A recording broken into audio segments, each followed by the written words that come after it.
बादलों के साथ एयर बस में उड़ते हुए आज कामरान और नुमान दोनों ही बेकल थे। वो जल्द से जल्द अपने घर की दहलीज पर कदम रखने के लिए बेकरार थे। दोनों को सख्त कोफ्त हो रही थी। काश ये घंटों का सफर मिनटों में तय हो जाता। काश हमारा एयरक्राफ्ट कोई रॉकेट होता। नुमान से अपने भाई की बेकली देखी नहीं जा रही थी। इसने भाई के कंधे पर हाथ रखा जैसे तसल्ली दे रहा हो। इसकी आंखें कामरान से बोल रही थीं, भाई बाबा सबसे ज्यादा मुझसे क्लोज है ना। मुझे तो उन्होंने बड़ी मुश्किल से दियार गैर में जॉब करने की इजाजत दी थी, जबकि आपको याद होगा कि आपकी बाहर की जॉब में बाबा ने कितनी जद्दोजहद की थी। इस सब 20 साल कबल इनकी शदीद ख्वाहिश थी कि मेरा बड़ा बेटा कामरान बाहर जाए, खूब पैसा कमाए और हम अपना खूबसूरत सा विला बनवा सकें। हमारे पास भी नए मॉडल की चमकती हुई कार हो, हम सबकी अच्छी जगह शादी हो जाए। और अल्लाह ताला ने इनकी तमाम ख्वाहिशात न सिर्फ पूरी कर दी बल्कि हर तरह से खूब नवाजा। मगर जब मेरी आशी से पिछले साल शादी हो गई और मेरे ऊपर भी बाहर जाने का जुनून सवार हो गया तो बाबा को ना जाने क्यों शौक सा लगा। शायद इसलिए कि अब हमारे पास रब की अता की हुई हर नेमत मौजूद थी। खूबसूरत विला, चमचम करती हुई गाड़ी। कोमल अपनी फैमिली के हमरा इस्लामाबाद में सेट थी तो हिना भी न सिर्फ डॉक्टर बन चुकी थी बल्कि उसकी भी शादी हो गई थी। बाबा 70 साल के होने के बावजूद अपनी रिटायरमेंट के बाद अपने दोस्त शेख अजीम के हमरा इसका कारोबार संभाल रहे थे। नुमान भाई के कंधे पर सर टिकाए सोचों में गुम था। मगर भाई मैं भी तो चाहता था कि आपकी तरह आगे बढ़ूं, खूब दौलत कमाऊं और उसके लिए ओवरसीज की जॉब जरूरी थी। और फिर बाबा से कई रोज की जिद के बाद, कुछ नाराजगी दिखाने के बाद आखिरकार जब बाबा ने मुझे बाहर जाने की इजाजत दी तो मुझे ऐसा लगा जैसे बाबा ने अपना दिल किसी पहाड़ के नीचे रख दिया हो और इसका बोझ इनके लिए नाकाबिले बर्दाश्त हो। तुम्हारी मम्मा का क्या होगा मेरे तोतू? क्या वो सारा दिन घर में अकेली रहेगी? अभी तो इसके हमरा आशी होती है और फिर मैं शाम को जल्दी भी आ जाता हूँ। नहीं बाबा, मम्मा के हमरा घर पे रहेंगे। अब आप अजीम अंकल वाली जॉब छोड़ दें। वैसे भी आपको जॉब की क्या जरूरत है? आप अपने फराइज से फारिग हो चुके हैं। अब आपके दोनों बेटे भी अच्छी जॉब पर हैं। अच्छा, तो नोमी तुम चाहते हो मैं घर पर कैद हो जाऊं? बाबा को बहुत गिरा गुजर रही थी ये बात। अपने घर में कोई कैद थोड़ी होता है। फिर आपकी मशगूलियत इतनी सारी हैं कि आपके लिए वक्त कम पड़ जाएगा। नोमान ने कायल करने की कोशिश करी। तुम्हारी कैलकुलेशन अपनी जगह पर मेरे तोतू, मगर मैं सारा दिन घर में असीर नहीं रह सकता। बाबा ने कहा, मैं ऑफिस जाता हूँ तो दिल लगा रहता है। कितने लोगों दोस्तों से राब्ते में रहता हूँ। हर हफ्ते हमारे प्रोग्राम बनते रहते हैं, कभी आउटिंग तो कभी डिनर तो कभी घंटों गपशप। तुम चाहते हो नोमी कि मैं इस चार दीवारी का होकर रह जाऊं, बिल्कुल इसी तरह जिस तरह तुमने तोतों को पिंजरे में कैद करके रखा है। मगर भाई, मेरा बिगड़ता हुआ मूड, मेरी नाराजगी देखकर बाबा ढीर हो गए। वो शिकस्त खुर्दा से हो गए। इनकी आंखें वीरान सी हो गईं। उन्होंने अपने बेटे के सामने सर झुका दिया और शायद सारे ही माँ बाप बच्चों की जिद के आगे हथियार फेंककर उन्हें गले से लगा लेते हैं। कोई नहीं जानता इस दर्द को जो माँ बाप बच्चों की फतह के लिए सहते हैं। भाई, आखिर बाबा को क्या बीमारी है? नुमान ने भाई को यूं चुप चुप देखकर मालूम करना चाहा। हिना ने खासी तवील बात की थी, मगर इसका बताना था कि बाबा के तमाम मेडिकल टेस्ट क्लियर आए हैं। फिर वो बाबा को अपने प्रोफेसर साहब के पास ले गई थी, मगर इनका भी कहना था कि बाबा को कोई बीमारी नहीं है। कामरान ने जवाब दिया। मम्मा से बात हुई थी तो वो बता रही थी कि बाबा की खुराक भी पहले से खासी कम हो गई है। बस नमाजों के लिए मस्जिद जाते हैं और घर आकर या तो खामोश बैठे रहते हैं या फिर टीवी घूरते रहते हैं। नोमान ने कहा।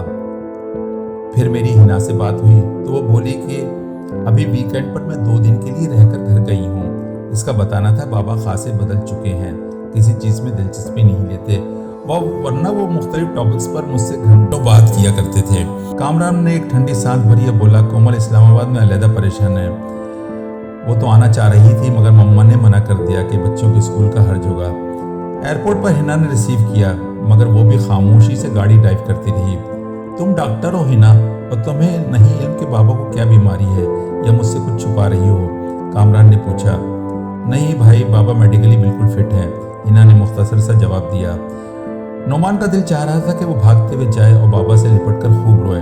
न जाने से दुनिया में सबसे ज्यादा बाबा से क्यों प्यार था, और शायद बाबा को भी, मगर उन्होंने अपना प्यार चारों बच्चों में यकसा तकसीम किया हुआ था। हाँ, नोमान का नाम उन्होंने तोतू रख दिया था। वो इसे प्यार से तोतू बुलाते थे। नोमान को भी नहीं याद था कि ये नाम तोतू कब से रखा गया था। शायद इस वक्त से, जब से इसने तोते पालने शुरू किए थे। आज तुमने पूछा नहीं मेरी दक्तोरा बहन कि मैं तुम्हारे लिए चॉकलेट कौन कौन सी लाया हूं। ये बोलते हुए नोमान की आवाज घुट सी रही थी। हिना ने नोमी की जानिब एक फीकी सी मुस्कुराहट के साथ देखा और तेजी से यू टर्न काटा।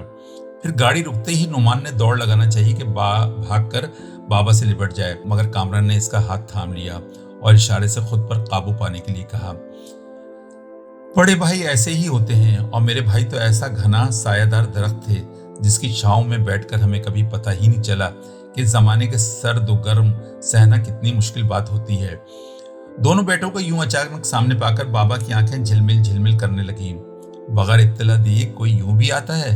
बाबा की आवाज खुशी से लरज रही थी। तो आपने भी तो हमें नहीं बताया कि कल आप माशाल्लाह से 70 साल के हो जाएंगे। कामरान ने बाबा के हाथों को बोसा देते हुए इनकी आंखों से निकलने वाले आंसू साफ करते हुए कहा, तो तुम दोनों इतना फासला तय कर हैप्पी बर्थडे बोलने आए हो? बाबा के होठों पर खासे दिनों बाद मुस्कुराहट थी। नहीं बाबा, आपके हाथ से आपका पसंदीदा केक खाने के लिए। नोमान भी इनके कदमों में बैठ चुका था। तो कोमल, अरसलान और बच्चों का हिस्सा क्या कोरियर करना पड़ेगा हमें इस्लामाबाद? बाबा ने पूछा।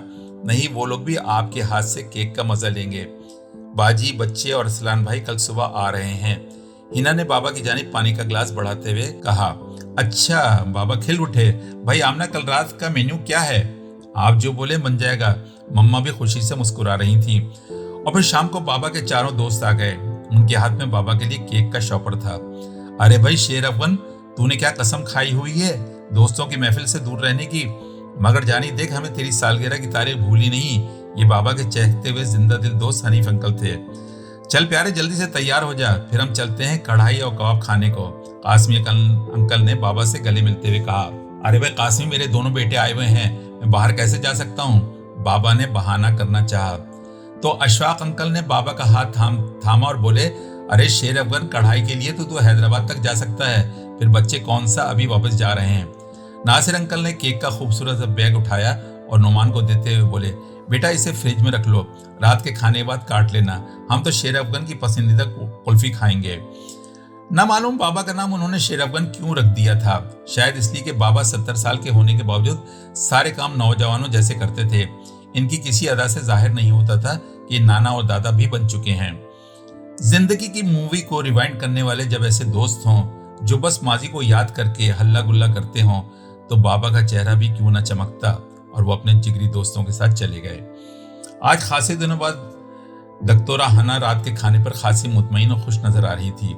तुम लोगों को अंदाजा नहीं कि बाबा को देखकर मैं और मम्मा किस कदर फिक्रमंद रहते थे। खासे दिनों तक तो मैंने तुमसे कोई जिक्र नहीं किया, मगर फिर मुझसे ना रहा गया और मैंने तुम लोगों को सब कुछ बता दिया। मगर हिना, बाबा अब तो बिल्कुल ठीक लग रहे हैं। नोमान ने बिरयानी की प्लेट अपनी जानिब करते हुए कहा। हाँ, शायद तुम दोनों को देखकर, हिना ने जवाब दिया। मगर हिना मेरी बहन, मैं तो 1 साल के बाद ही घर आता हूँ, जबकि इनको तोतू को बाहर गए हुए ज्यादा अरसा नहीं हुआ। कामरान ने कहा। मुझे तो बाबा ने खुशी खुशी इजाजत दी थी। हाँ, इन्हें कन्विंस करने में खासा वक्त लगा था। नोमान बोला। तुम लोग शायद नहीं जानते, मगर मुझे मालूम है इनकी खामोशी और उदासी की वजह। मम्मा बोली। क्या वजह हो सकती है मम्मा? बाबा के पास किस चीज की कमी है? इनकी चारों औलादें माशाल्लाह सेट हैं, बाबा को कोई बीमारी भी नहीं। फिर? कामरान सोच में पड़ गया। नहीं कामरान, ये सब वजूहात नहीं, क्योंकि इन चीजों की टेंशन उस वक्त होती है जब ये नेमतें हमारे पास नहीं होती। घर, गाड़ी और हर नेमत अल्लाह ने अता की हुई है। बच्चों की कोई फिक्र नहीं, सब अपनी जगह सेट हैं। मम्मा ने कबाब कामरान की प्लेट में डालते हुए जवाब दिया। तो फिर? कामरान ने पूछा। इसके अलावा भी दुनिया में कोई प्रॉब्लम है? हाँ, शायद जो हमें नजर नहीं आते। जानते हो शेख अजीम साहब का कितनी मरतबा फोन आ चुका है तुम्हारे बाबा के पास। वो तुम्हारे बाबा के सबसे काबिल एतमाद दोस्त हैं, इसीलिए उन्होंने अपने कारोबार की सारी जिम्मेदारी तुम्हारे बाबा के सुपुर्द की हुई थी। कई मरतबा बोल चुके हैं, यार बहुत छुट्टियां मना ली, वापस आजा, तेरी कुर्सी अभी तक खाली है। आखिर को घर पर कितना बैठेगा? घर पर रहने का किससे शौक है अजीम? मगर मैंने अपने बेटे नुमान से वादा किया था कि वो बाहर जा रहा है तो मैं घर पर रहूंगा आमना के साथ, बाबा ने जवाब में कहा था। मेरे बच्चों सारा दिन यूं घर पर पड़े रहना इन्हें अनदेखी बीमारी में मुब्तला किए दे रहा है। घर में न किसी काम में दिलचस्पी है तो ना ही घर से बाहर के कामों में और ना ही खाने पीने में। आमना ने एक सांस भर के कहा, मगर मम्मा ये तो दुनिया का एक निजाम चल रहा है, सारे मर्द ही रिटायर होते हैं। बाबा ने तो रिटायरमेंट के बाद अपने दोस्त शेख अजीम को ज्वाइन कर लिया था। अब हम सब आपसे दूर हैं तो कम से कम बाबा को तो आपके हमरा होना चाहिए, वरना आप सारा दिन के लिए तन्हा हो जाएंगी। नोमान ने माँ की जानिब देखते हुए कहा, औरत रह लेती है बेटा, इसे हमेशा से घर में दिल लगाने की आदत होती है, शादी से पहले भी और शादी के बाद भी। और सच्ची बात तो यह है कि मर्द तन्हाई से घबराता है, इसीलिए रब्बुल आलमीन ने इसकी तन्हाई खत्म करने के लिए इसे अम्मा हव्वा अता फरमाई थी।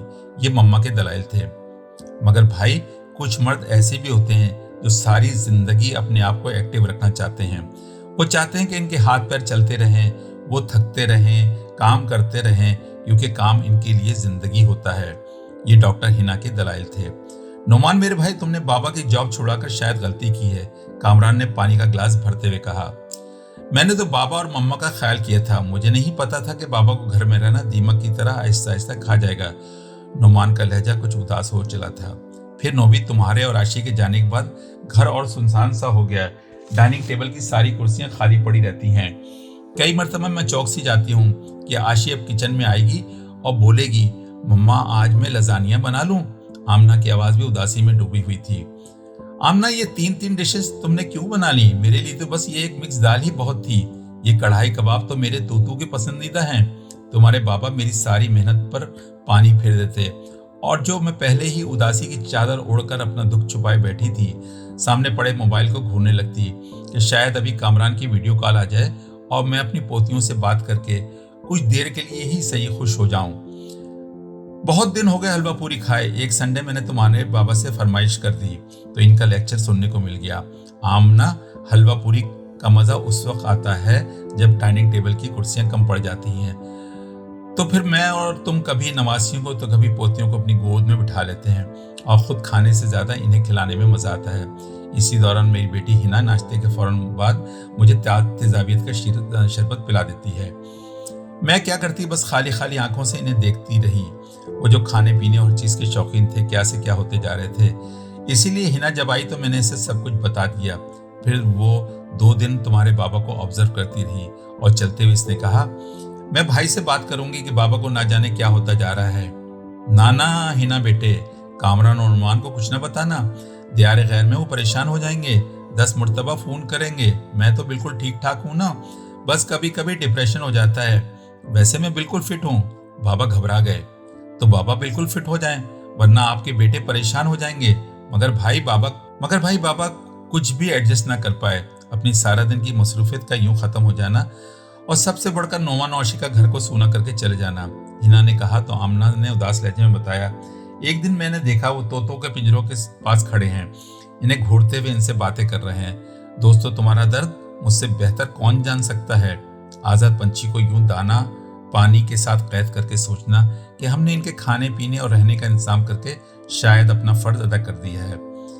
मगर भरे पेट के साथ अंदर यूं पिंजरे में रहने से बेहतर है कि खाली पेट खुराक की तलाश में आजाद परिंदों की तरह परवास की जाए। मगर मेरी बात मेरे हम ज़बान नहीं समझ पा रहे। तुम तो मेरी बोली से भी नावाकिफ हो। फिर दूसरे दिन कोमल अपनी फैमिली के हमरा आ गई। बाबा शायद अपने बच्चों के सामने नॉर्मल हो गए थे, मगर जब ये पंछी अपने अपने ठिकानों की तरफ लौट जाएंगे तो इस वक्त भी बाबा की आवाज में गूंज और खनक बाकी रहेगी, या फिर बाबा की आवाज किसी गहरे कुएं से आती हुई लगेगी। आमना सोच रही थी, अरे भाई कामरान, आज पिज्जे का ऑर्डर करो, मेरे सब बच्चे शौक से खाते हैं। वैसे खा तो मैं भी लेता हूँ, मगर निहारी कढ़ाई बिरयानी और बारबेक्यू की बात ही कुछ और है। बाबा ने चहकते हुए अपना मोबाइल कामरान को देते हुए कहा।